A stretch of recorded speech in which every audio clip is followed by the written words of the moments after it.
चलिए, तो हम एक बार और हमारे इस हिंदी का पाठ 3 देखते हैं। पाठ 3 जो है हमारे पास वो है ठेस, राइट। यदि पाठ 3 की बात करूं तो हमारा पाठ 3 है ठेस, जो आप यहां देख पा रहे हैं, और इसको लिखा है फणीश्वर नाथ रेणु ने इसको लिखा है। यदि मैं फणीश्वर नाथ रेणु की बात करूं तो इन्होंने भी अपनी पूरी जो इनकी भाषा है वो आंचलिक परिवेश लिए हुए है। आंचलिक परिवेश का मतलब ये है कि आंचलिक परिवेश मीन्स उन्होंने अपना जितना भी साहित्य लिखा है वो साहित्य ग्रामीण भाषा को लेकर लिखा है और गांवों से संबंधित लिखा है। जो फणीश्वर नाथ रेणु है उनका जन्म कहाँ हुआ? बिहार के पूर्णिया जिले में हुआ, ओराही हिगना गांव में। और कब हुआ? 4 मार्च 1921। 4 मार्च 1921 आप याद रखिए, 4 मार्च 1921 में इनका जन्म हुआ।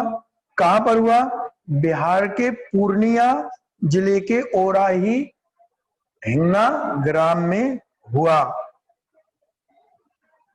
उन्होंने क्या किया? उन्होंने इंटरमीडिएट तक वो पढ़े थे, और जैसे ही उन्होंने उच्च शिक्षा के लिए अपना उन्होंने उच्च शिक्षा प्रारंभ की, वो महात्मा गांधी से बहुत प्रेरित हुए, और महात्मा गांधी से प्रेरित होकर उन्होंने अपनी पढ़ाई बीच में छोड़ दी और वे भारत छोड़ो आंदोलन में स्वतंत्रता सेनानी बन गए। उस समय भारत छोड़ो आंदोलन चल रहा था, तो वे भारत छोड़ो आंदोलन में शामिल हो गए, स्वतंत्रता सेनानी बन गए। लेकिन फिर 1952 में उन्होंने राजनीति पूरी तरह से छोड़ दी और फिर दोबारा अपने साहित्य की ओर मुड़ गए। और इन्हें 1970 में, याद रखना है, आपको पूछा जाएगा कौन सा अवार्ड मिला? पद्मश्री। पद्मश्री अवार्ड, जो सभी लोग जानते हैं एक सम्मानीय अवार्ड होता है, वो उनको पुरस्कार दिया गया, सम्मानित हुए वो। 1977 में आपकी मृत्यु हो गई, दिवंगत हो गए। दिवंगत मीन्स मृत्यु होना। तो ये चीज आप ध्यान में रखिए। फिर जो उपन्यास, वे एक अच्छे उपन्यासकार और कथाकार हैं। उनके जो मुख्य उपन्यास जो हैं वो कौन कौन से हैं? वो हैं ठुमरी, उसके बाद है आदिम रात्रि की महक, अगिनखोर, इसके साथ साथ मेला आंचल। आप लोगों ने एक नाम सुना हो, ये हमें प्रतियोगी परीक्षाओं में भी पूछा जाता है कि मेला आंचल किसके द्वारा लिखित है। तो जो मेला आंचल है वो फणीश्वर नाथ रेणु जी के द्वारा लिखा गया है। जुलूस, कितने चौराहे, ऐसे कुछ उपन्यास हैं। और साथ साथ में अपने ये भी देखा कि उनके इसमें जो पूरा है वो क्या है? लोक संस्कृति से संबंधित उनका साहित्य, लोक संस्कृति है से रिलेटेड रहा है। साथ साथ में उन्होंने कहा कि हिंदी में लिखे आंचलिक कथा परंपरा को विकसित किया है। देखिए, यहां मैं आपको बार बार एक चीज पर जोर दे रहा हूं, आंचलिक परिवेश। आंचलिक परिवेश मीन्स ग्रामीण परिवेश। तो जो फणीश्वर नाथ रेणु है, उन्होंने अपनी जो रचनाएं लिखी हैं, अपने जो उपन्यास लिखे हैं, अपनी जो कहानियां लिखी हैं, कथाएं लिखी हैं, वो किस पर आधारित है? वो ग्रामीण परिवेश पर आधारित है। उन्होंने इस ग्रामीण परिवेश पर आधारित लिखे हैं। उन्होंने जो हमारे गांवों में जो त्योहार होते हैं, हमारे गांवों में जो लोक संस्कृति है, इन सब पर उन्होंने जोर दिया हुआ है यहाँ पर। अब मैं आपको बताता हूं, जो ये कहानी है, एक प्रकार से कहानी, वो है ठेस। ठेस का मतलब आप सभी लोग जानते होंगे। ठेस मतलब हमें किसी चीज का गहरा आघात पड़ जाना। जब हमें किसी भी चीज का गहरा आघात पड़ जाता है तो उसको हम बोलते हैं ठेस लग जाना। आपने कहा अपने मित्र से कि मुझे आज अध्यापक के द्वारा बुरी तरह डांटा गया, मुझे एक ठेस लग गई। तो ठेस माने गहरा आघात लग जाना। तो जब गहरा आघात किसी चीज का लगता है हम उसको बोलते हैं ठेस। तो यहां पर यही बताया है, एक व्यक्ति जिसको अभी मैं बताता हूं, उसको गहरी ठेस लग गई, है ना, उसका दिल टूट गया, हम कह सकते हैं गहरा आघात लगा, उसे ठेस लग गया। उसी पर आधारित ये पूरा हमारी कहानी है। अब देखिए यहां पर मैं आपको यदि इसके बारे में बताऊं, अभी मैं आपको कुछ स्क्रीनशॉट भी बाद में आपके साथ कुछ दिखाऊंगा मैं आपको स्क्रीनशॉट। लेकिन पहले मैं आपको यदि इसका एक कहानी बता दूं, तो ये पूरी कहानी का जो मुख्य पात्र है वो मुख्य पात्र है सिरचन। उसका नाम क्या है? सिरचन, राइट। तो जो सिरचन है,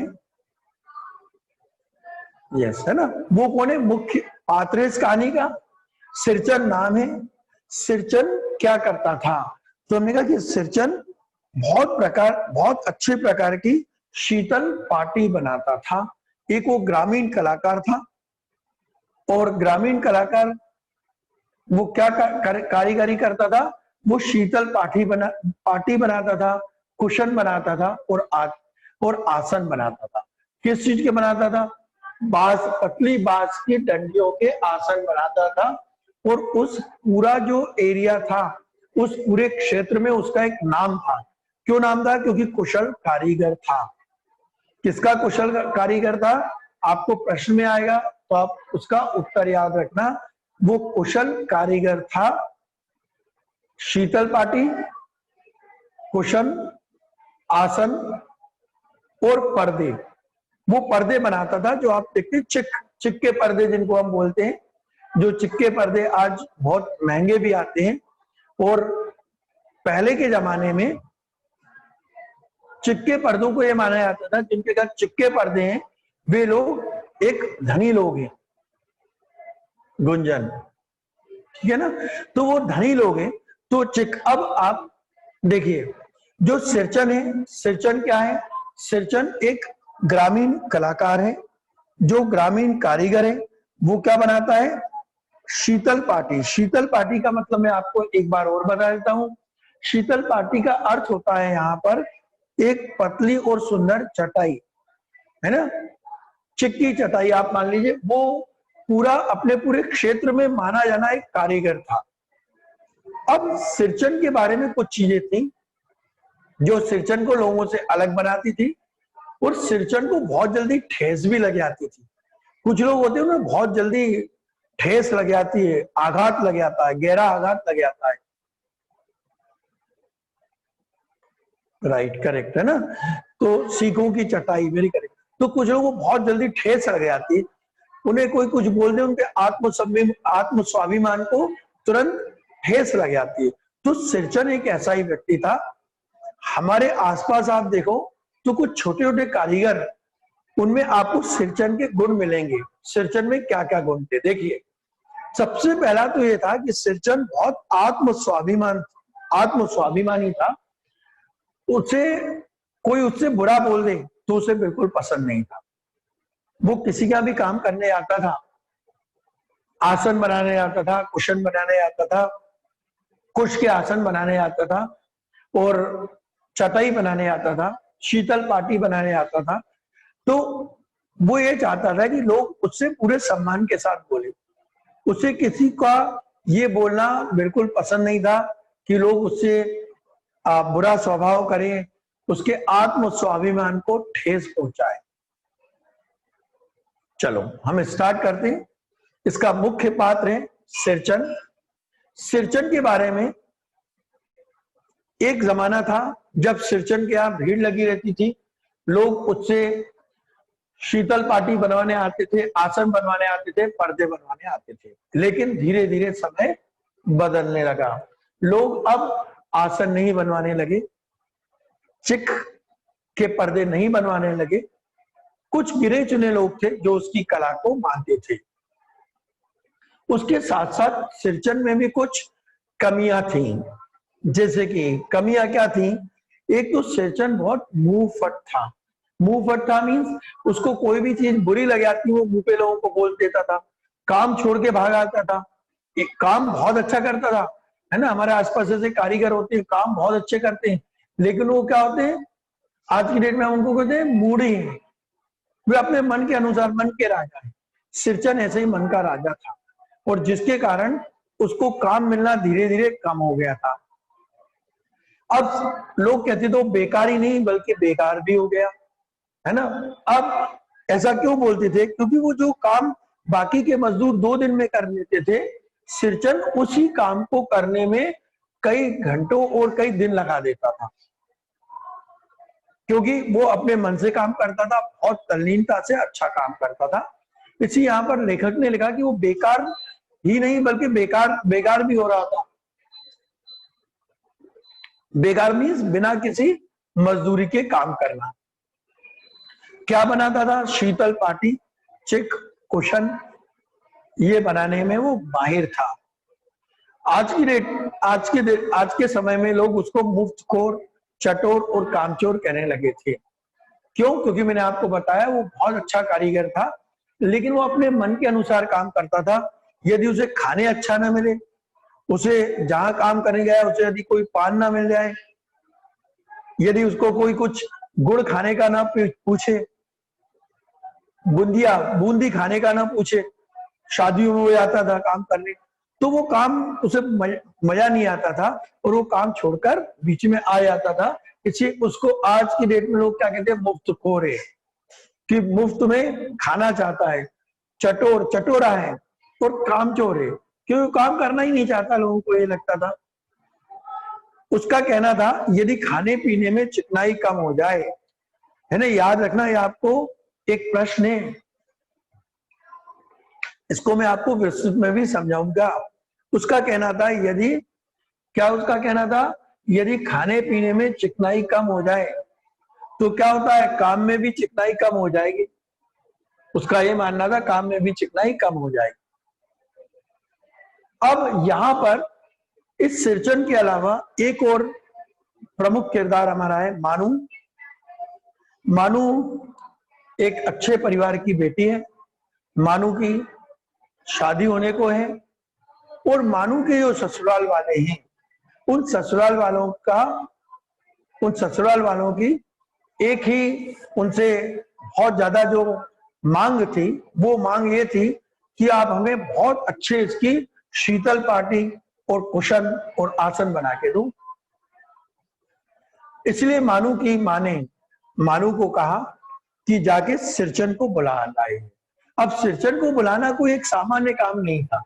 सिरचन एक ऐसा कारीगर था कि लोग उसके यहाँ 7-7 दिन पहले आके उसे बुलावा देते थे कि सिरचन भाई घर चलो, हमारे यहाँ शादी है। तो वहां पर क्या बनना है? वहां पर कुछ शीतल पाटी बनना है, चिक बनना है ना, कुशन बनना है। तो मानू को उसकी मां ने जब सिरचन को बुलाने भेजा, तो पहले तो सिरचन ने बड़ी मुश्किल से वो राजी हुआ, लेकिन मानू को देखकर वो राजी हो गया। जब वो उसके यहाँ काम करने सिरचन गया, तो वो काम करने बैठा, तो उनकी जो पूरी बात उस काम की हुई कि वो काम आप करोगे, और उस काम के लिए उसने कहा कि भाई मेरे को, वो कुछ मांगता नहीं था, लेकिन लोग उसको खुद को सिरचन को अपनी ओर से मजदूरी देते थे। और यहाँ पर मोहर छाप वाली धोती वो बोला कि क्या क्या मिलेगी उसको? मोहर छाप वाली धोती मिलेगी। अब उस समय मान लीजिए जो मोहर छाप वाली धोती थी उसकी बहुत कीमत थी, और ये माना जाता था कि वो मोहर छाप वाली जो धोती है वो उन्हीं लोगों को मिलती है जो जाने माने कलाकार होते हैं। ठीक है, सिरचन उनके यहाँ काम करने चला गया। अब यहाँ पर एक नया किरदार बीच में आता है, वो है उनकी मजली भाभी। जब सिरचन काम करने आता है तो सिरचन सिरचन में भी क्या आदत थी, गांवों में होता है ना हंसी टिटोली करना, लोगों को चिढ़ा देते हैं अचानक से। तो सिरचन उसी प्रकार का था, वो जहां पे भी काम करने आता था वो उनको अपने परिवार का एक सदस्य मानने लगता था, वो अपने आप को कारीगर नहीं मानता था। तो जो वहां पर उनके यहाँ जो मछली भाभी थी उसको सिरचन ने कहा कि भाई शादी का घर है, जरा एक मुट्ठी बूंदी मुझे भी दे दो। तो जो मछली भाभी आई उसने मुंह बनाया और उसने मुंह बना के एक सूप में एक मुट्ठी बूंदी फेंक के चली गई। सिरचन को इस बात का बड़ा बुरा लगा। सिरचन ने तुरंत उसको बोला कि क्या तुम्हारे मायके में लोगों को मिठाइयां ऐसी दी जाती? ये सुनकर जो मछली भाभी थी उससे भी गुस्सा आ गया। अब एक और कैरेक्टर इसमें चाची। अब देखिए घरों में होता है ना, जब शादियां होती है तो बहुत सारे लोग आ जाते हैं। कुछ लोग ऐसे भी होते हैं जो जिन्हें हम आमंत्रित करते हैं हम खुद ही उनसे डरते हैं, है ना। देखिए घर के कुछ बुजुर्ग कई बार ऐसे आ जाते हैं शादियों में कि वो हर चीज में मीन मेख निकालते हैं, उनकी आदत होती है मीन मेख निकालना, लेकिन चूंकि घर के बुजुर्ग होते हैं लोग उनको सुनते भी हैं। तो ऐसी एक चाची उसके घर में आ गई। चाची ने देखा कि सिरचन क्या है, एक छोटा सा कारीगर है, वो बैठे बैठे रंग बिरंगी चटाइयां बना रहा है, कुशन बना रहा है, आसन बना रहा है। तो चाची को बड़ा गुस्सा आया कि इसको इतना ज्यादा ये लोग भाव क्यों देते हैं, जबकि वो तो एक कारीगर है। अब उसी दौरान क्या हुआ, जो मानू थी जिसकी घर में शादी होने वाली है, वो मानू क्या करती है, कुछ पान बनाकर ले आती है बाहर, किन लोगों को देने, मेहमानों को देने, बड़े बुजुर्ग लोगों को देने। जब वो देने जाती है तो वो अचानक देखती है कि सिरचन को वो देखती है। अब यहां पर आप देखना सिरचन और मानू इन दोनों के जो संबंध है वो बड़े प्रगाढ़ संबंध है ना, बड़े दिल के संबंध है उनके। सिरचन मन ही मन मानू को क्या मानता है, वो अपनी लड़की मानता है, और मानू भी उसे उसी प्रकार का सम्मान देती है। मानू को भी मानू अपने पिता के समान उसे सम्मान देती है। तो जब मानू वहां से निकलती रहती है, क्या लेकर, पान के बीड़े लेकर निकलती रहती है, तो वो एक किसको दे देती है, सिरचन को भी दे देती है। जब चाची वहां से निकलती है, चाची को बड़ा गुस्सा आता है। चाची मुंह फुलाकर बोलती है कि अब मुझे तुम्हारे यहाँ काम नहीं करना है, मुझे तुम्हारे यहाँ की कोई पर्दे वर्दे नहीं बनाना है, कोई आसन नहीं बनाना है, और मैं तो अब यहां से चल पड़ूंगी, यहां से चला जाऊंगा। तो चाची जो होती है वो मुंह फुला के इससे बात करती है, कहती है अरे एक धोती की बात है, यदि तुम धोती कहते तो मैं तो नया ने कितने ऐसे कारीगर ले आती, जो कारीगर एक धोती में तुम्हें और अच्छी अच्छी चीजें भी बना देता। जब सिरचन ने ये सुना, सिरचन को ठेस लग गई, है ना, उसके आत्म स्वाभिमान पर चोट आ गई। उसने कहा मैं इतना अच्छा कलाकार और मेरे से इस तरीके से बात कर रहे हैं। सिरचन अचानक से उसने पान जो खा रहा था उसे पान थूका, और पान थूक के उसने चाची को सीधा सीधा सुना दिया, पूरे घर वालों को भी। उसने कहा यदि तुम्हें धोती के लिए काम कराना है तो मुझे माफ करना, ऐसी मुझे धोतियां नहीं चाहिए, मुझे इन ऐसी धोतियों की कोई जरूरत नहीं है, क्योंकि मेरी घरवाली भी अब नहीं है, मेरे घर के लोग भी ज्यादा कोई नहीं है, मैं ऐसी धोती पहन के क्या करूंगा, 8 रुपए की धोती, मोर छाप धोती, तुम किसको इस तरीके की बात कर रही हो। वो चाची को ये बोल के तुरंत मिजाजी में उठकर आधा काम छोड़कर आ जाता है। जो मानू होती है, मानू और उसकी माँ को बड़ा बुरा लगता है। वो कहते हैं कि ये चीज हमारे दहेज में जाने वाली है, कल के दिन लड़की की शादी होने वाली है, और उन लोगों ने केवल एक ही मांग अच्छी रखी है कि आपके यहाँ एक बहुत अच्छा कारीगर है जो शीतल पाटी बहुत अच्छी बनाता है, सीखों की लकड़ियां और ये सब कुछ, सीखों से बहुत बढ़िया पर्दे और चीजें बनाता है। तो मानू को और उसकी माँ को बड़ा बुरा लगता है। उन्हें लगता है कि देखो जो सिरचन है हम उसको इतना मानते हैं, लेकिन उसके बावजूद भी जो सिरचन है वो सिरचन क्या कर रहा है, हमें तो ठुकरा के चला गया। मानू बड़ी दुखी हो गई। उसकी माँ ने कहा कि बहुत ज्यादा दुखी होने की बात नहीं है बेटा, एक बार और जाओ। वो जो सिरचन है, सिरचन तो क्या है सॉरी, सिरचन तो तुम्हें बेटी मानता है ना, तुम जाके उससे प्रार्थना करोगी तो वो तैयार हो जाएगा, और एक क्या, वो कई सारी तुम्हें ऐसी शीतल पार्टियां बना देगा।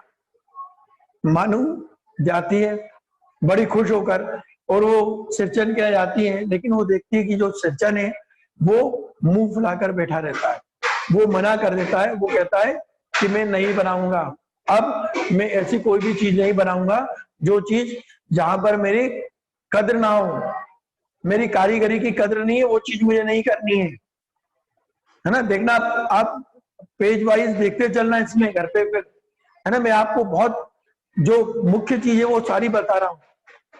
तो वो वहां पर बोलता है कि मुझे जरूरत नहीं है। मानू अपना मुंह लटका के अपने भाई के साथ वापस आ जाती है। कल के दिन में उसकी शादी का दिन हो जाता है। मानू जब भी उस आधी अधूरी शीतल पार्टी को देखती है, वो बड़ी दुखी होती है। उसे लगता है कि काश ये मेरी ये शीतल पार्टी पूरी हो जाती, काश ये आसन पूरा हो जाता, तो मैं घर पर जाकर अपने ससुराल में जाके बड़ी शान से दिखाती। लेकिन चूंकि ऐसा नहीं होता है, मानू की शादी का दिन आ जाता है, उसकी शादी हो जाती है, और मानू क्या करती है, जब शादी हो जाती है तो गाड़ी में बैठकर जाने लगती है। अब देखना पूरी स्टोरी, हमारी पूरी कहानी यहीं पर बताई है। तो मानू गाड़ी में बैठकर जाने लगती है। अचानक से जब गाड़ी चल पड़ती है तो देखते हैं कि पीछे से एक व्यक्ति आ रहा है, और अपने पीठ पर, अपने कंधों पर कुछ बोझा लाद कर आ रहा है। वो आकर चिल्लाकर बोलता है, बाबूजी खिड़की खोलो, बाबूजी दरवाजा खोलो। उसका भाई उसको पूछता है कि भाई क्यों दरवाजा खोले। वो कहता है कि मैं मानू को देखना चाहता हूं, मैं देखना चाहता हूं कि अब वो ससुराल जा रही है तो मैं एक बार उसको देखना चाहता हूं। जब वो दरवाजा खोलते हैं, जैसे ही वो दरवाजा खोलते हैं तो वो देखते हैं कि वहां पर सिरचन दौड़ा दौड़ा आ रहा था। मानू जब उसे देखती है, मानू केवल इतना ही बोल पाती है कि सिरचन दादा। जब मानू उसको इतना बोलती है तो सिरचन वहां पर आता है, और सिरचन बड़े प्यार से उसको बोलता है कि मानू मैं ये सब तुम्हारे लिए लाया हूं।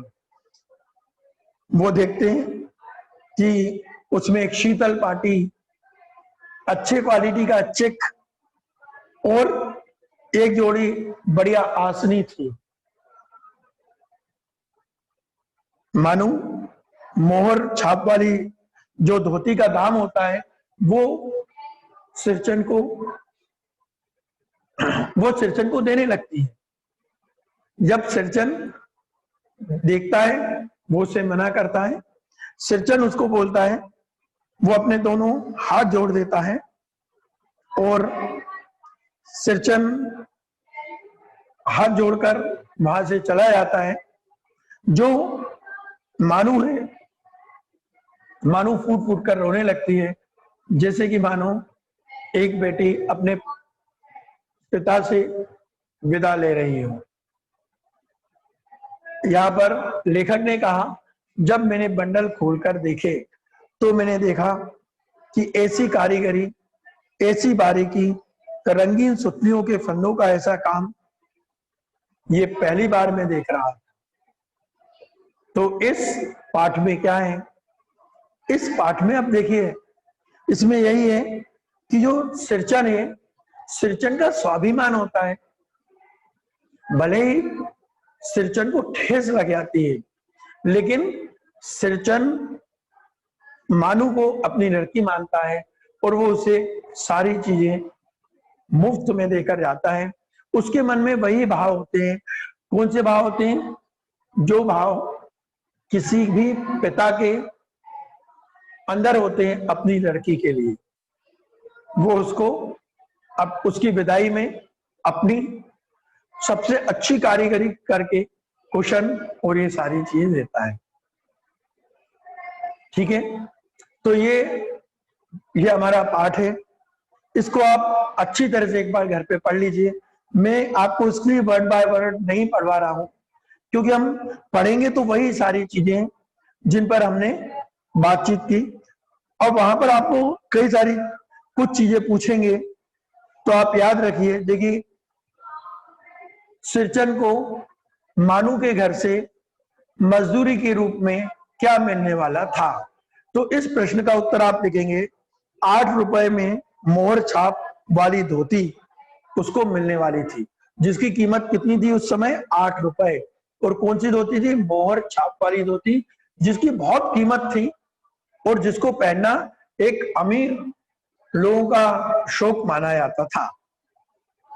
आपको प्रश्न आएगा कि चाची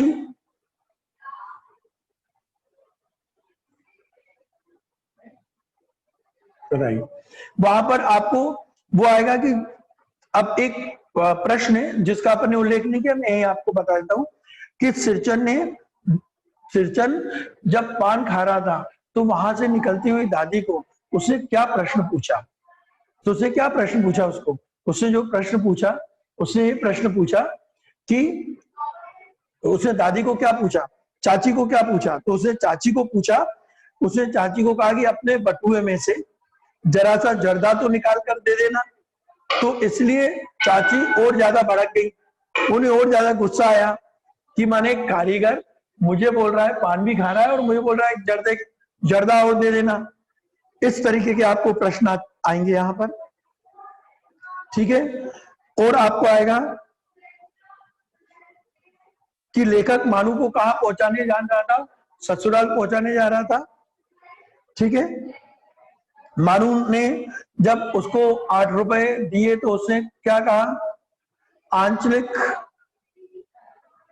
हाँ, आंचलिक का मतलब होता है ग्रामीण, है ना। आंचलिक परिदृश्य और परिवेश, ये क्या होता है? ग्रामीण, है ना। आंचलिक आपने सुना है ना, जब समाचार आते हैं तो आते हैं अब समाचार अंचल से, तो अंचल माने क्या है? ग्रामीण।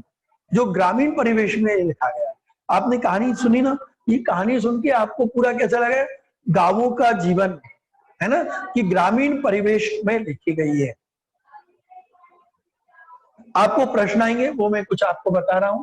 आपको इसमें जो मुख्य प्रश्न आएंगे, सिरचन कौन कौन सी वस्तुएं बनाना जानता था? तो हमने कहा सिरचन बनाना क्या जानता था? शीतल पाटी, चेक, पोछन और पर्दे, राइट। तो चाची ने माँ के पास जाकर क्या कहा? तो चाची ने माँ के पास जाकर कहा कि ऐसा कारीगर, ऐसा मजदूर जो एक धोती में इतना बना दे, तो इससे बढ़िया तो मैं कई सारे तुम्हें बनवा देती। सिरचन मानू से मिलने स्टेशन पर क्यों गया? सिरचन मानू से मिलने स्टेशन पर इसलिए गया क्योंकि वो अपने पूरे जीवन भर का सबसे बढ़िया कारीगरी अपनी लड़की को देना चाहता था, जो मानू थी। वो मानू को क्या मानता है? अपनी लड़की मानता है, इसलिए वो मानू को अपना सबसे अच्छा देना चाहता है। ठीक है, इस प्रकार के प्रश्न आएंगे। लोगों को सिरचन के प्रति मन में क्या धारणा थी?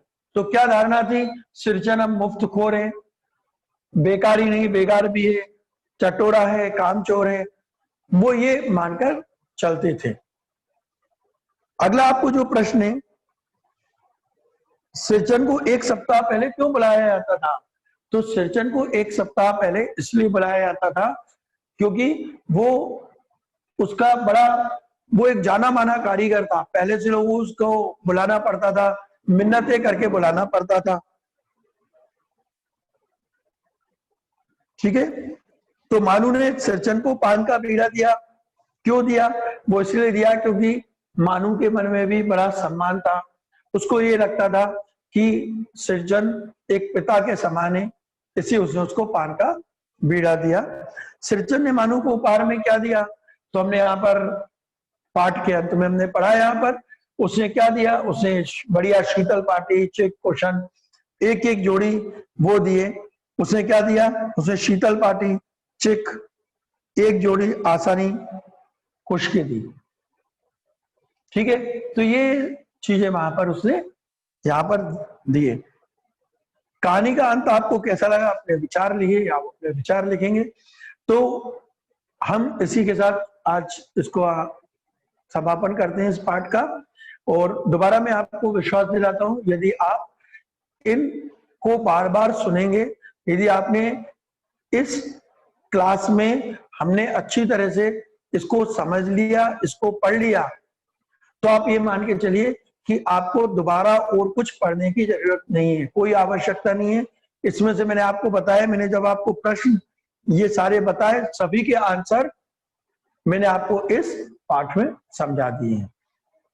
कल भी हम इस पर थोड़ी और चर्चा करेंगे, जिससे कि कुछ यदि आपको थोड़ा कुछ रह गया हो तो आप इसको पेज बाय पेज चलते चलेंगे।